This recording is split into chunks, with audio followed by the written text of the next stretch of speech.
Assalamualaikum warahmatullahi wabarakatuh. Perkenalkan, nama saya Irfan, mekanik dari PT AMM.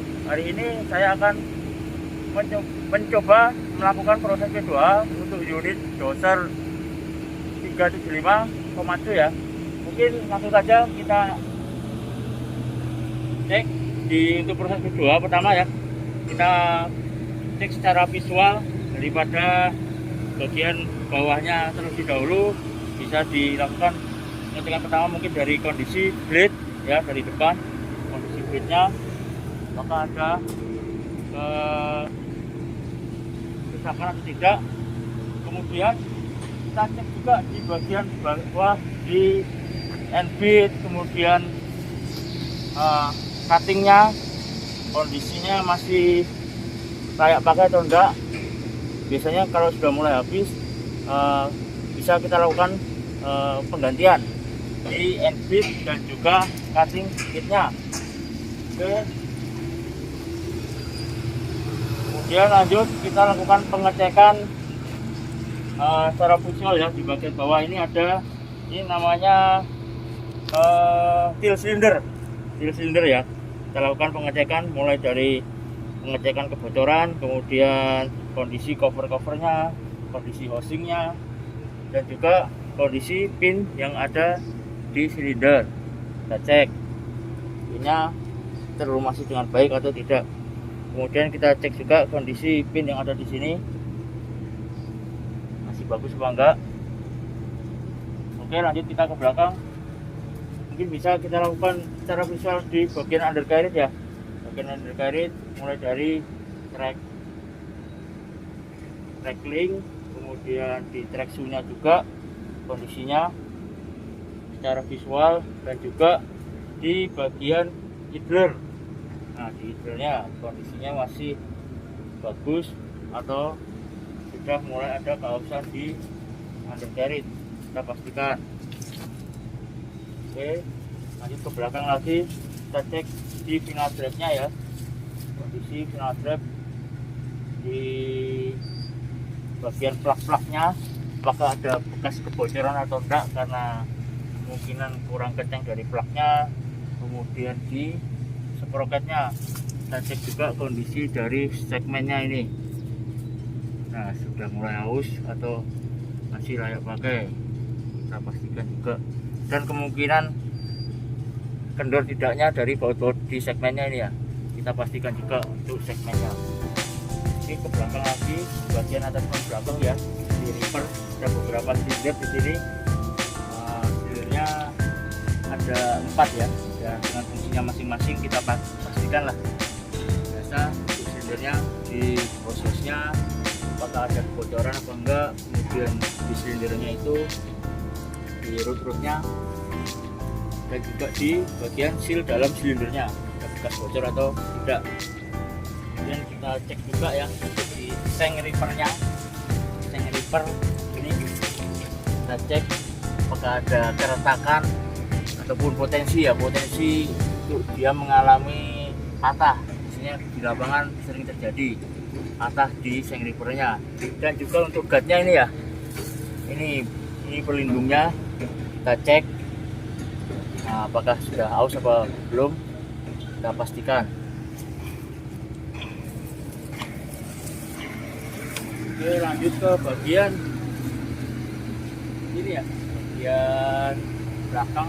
Mungkin di lampu kerja belakangnya kita cek juga berfungsi dengan baik atau tidak lampunya.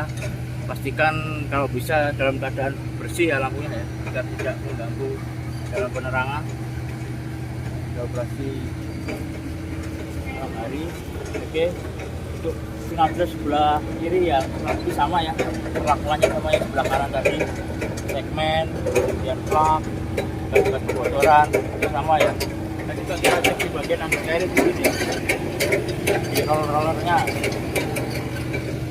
di track rollernya kita cek kondisinya sudah mulai aus atau belum. Kemudian di bagian pusing bearingnya kita pastikan masih berfungsi dengan baik ya. Oke,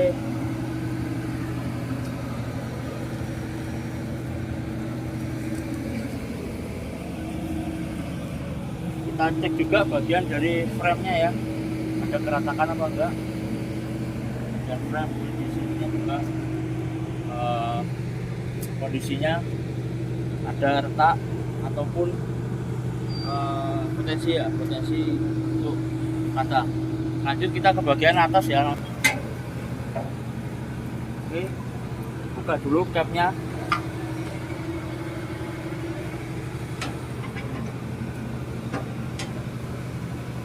Oke ya, untuk bagian atas ini kita bisa melakukan pengecekan di area engine ya, di area engine, sekitaran engine. Yang pertama kali bisa kita lakukan adalah melakukan cek level oli engine ya, cek oli engine dengan cara dicabut sticknya, kemudian dilakukan kita bersihkan sisa olinya. Oke, dimasukkan lagi.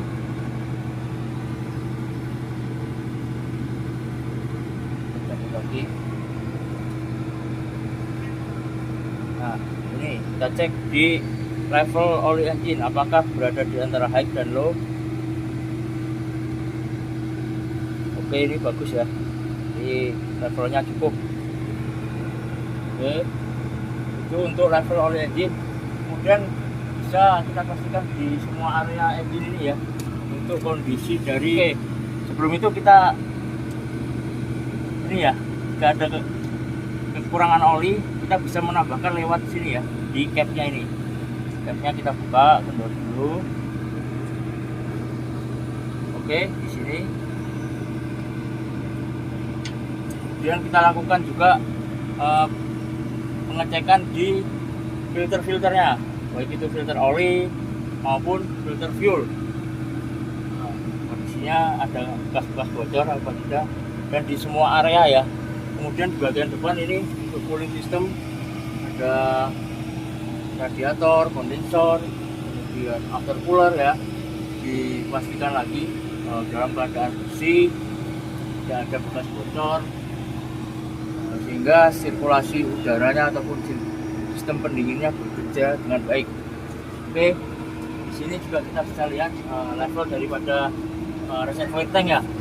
Nah, seharusnya level coolant berada di antara full dan low ya, di sini ya. Ini bisa kita lihat gelasnya kelihatan dengan jelas kalau ada coolantnya di sini. Dan jika kurang kita bisa tambahkan di cap sebelah sini. Oke, kemudian untuk pengecekan ini ya, ini ada dash indikator ya.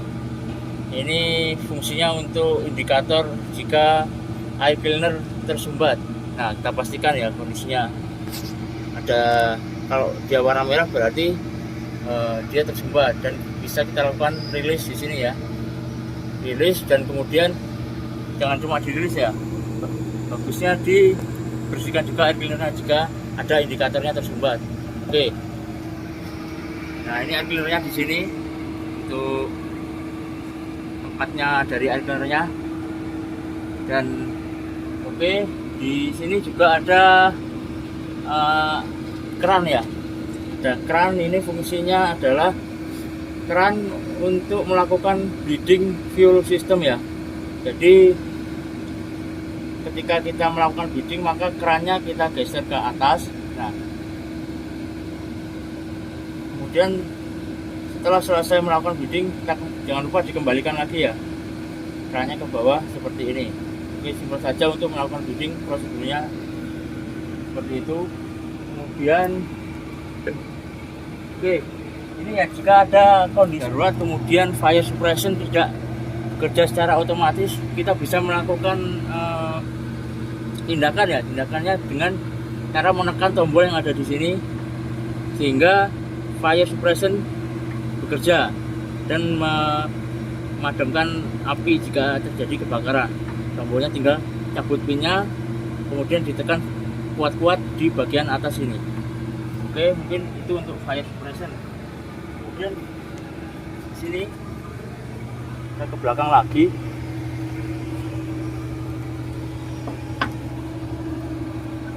Nah, ini ada box emergency stop ya. Ini fungsinya untuk sebagai device kita, pengaman kita dalam melakukan segala aktivitas perbaikan ya. Biasanya untuk mekanik kita bisa pasang padlock di sini. Nah, untuk menonaktifkan tinggal kita geser aja. Nah, kita simpel saja seperti itu. Dan untuk letak kita di sini juga bisa kita ngecek baterai ya,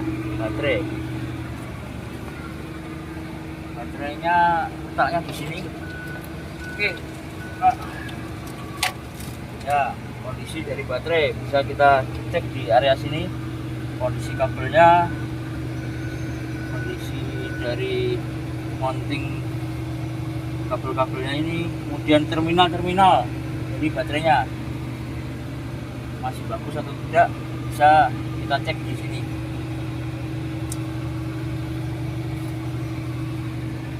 Dan juga di beberapa model baterai bisa kita lakukan pengecekan di sini ya. Nah, ada indikator warna di sini. Biasanya kalau tidak salah itu kalau masih bagus, kalau udah biru warnanya hijau. Nah, nanti kalau sudah baterainya jelek antara putih dan merah itu seperti itu, kita bisa lihat di sini. Dan juga ini, nah ini yang biru yang bagus seperti ini ya warnanya ya. Ini bisa cek warnanya biru, berarti ini kondisi baterainya bagus. Itu untuk baterai. Dan lari ke belakang lagi ya. Ini adalah tempat dari wiper tank, ada di sebelah sini ya. Ada 2 wiper ya. Jadi dilengkapi 2 wiper. Kemungkinan untuk depan dan belakang ya. 2. Nah, jika air wiper disemprotkan nggak keluar, bisa kita tambahkan lewat tangki yang ada di sini. Oke. Kemudian di sini juga ada water separator. Kita cek juga water separatornya ya. Ada crack di water separatornya ataupun kebocoran. Kita cek juga ada kebocoran apa enggak. Dan jika dilihat, jadi ini untuk memisahkan antara fuel dan air ya. Jadi kalau ada kandungan airnya biasanya berada di bawah sini, bisa kita lakukan pengedrainan dengan memutar plug yang ada di bawah sini. Itu untuk cara membuang kandungan air di dalam fuel system. Oke, kita cek juga beberapa electrical wiringnya, kondisinya bagus atau enggak. Mungkin itu untuk area di sini. Dan juga tabung ya, tabung fire suppression letaknya di sini. Tabungnya ada di sini, dan ini, dan juga tabung pemicunya ya. Tabung pemicu bisa kita lihat indikator pressure-nya. Jika dia seperti ini hijau, ini berarti kondisinya standar, artinya pressure-nya sesuai dengan yang diinginkan tujuannya. Oke, itu untuk fire suppression. Sebelah kanan unit ya, sebelah kanan area engine unit. Coba kita buka dulu catnya. Oke.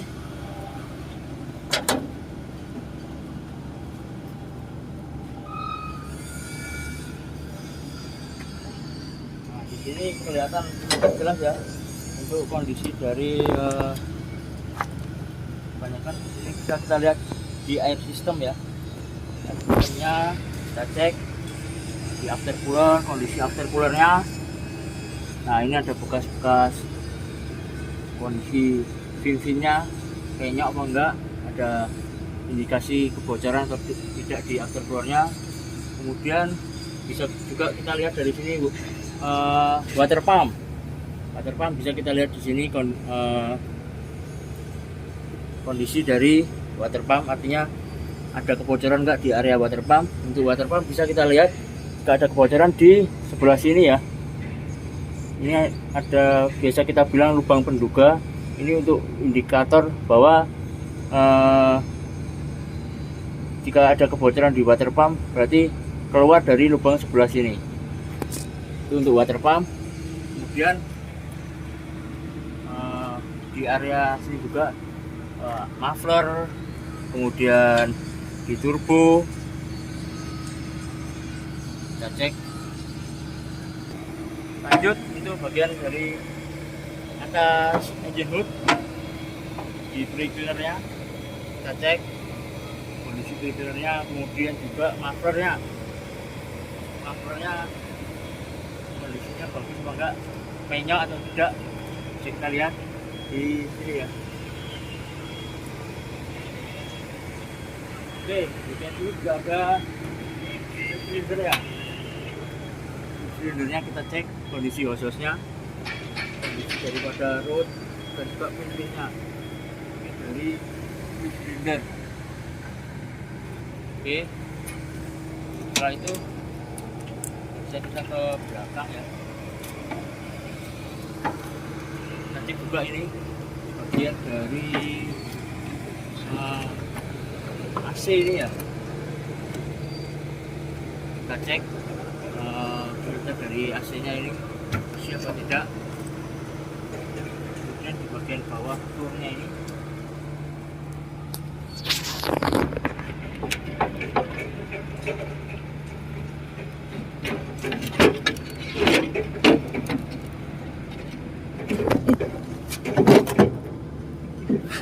hati-hati Pak, silahkan Pak. Floornya untuk melakukan pengecekan level dari transmisi ya, kita lakukan pengecekan di sebelah sini. Kita buka floornya, kemudian cabut dipstick,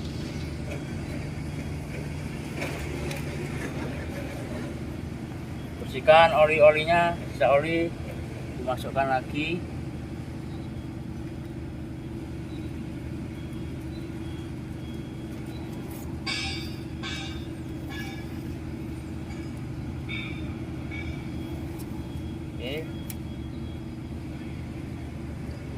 Nah, bisa kita lihat di sini.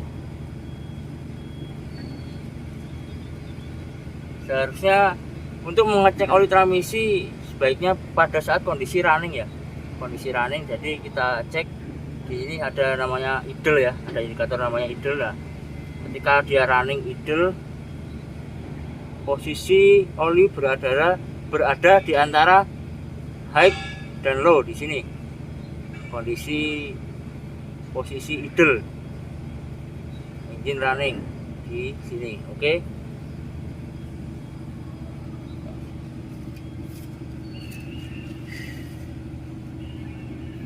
Jika ada kekurangan oli bisa kita tambahkan melalui cap yang ada di sini. Ini cap ke oli transmisi di sini tempatnya. Oke, mungkin itu untuk transmisi.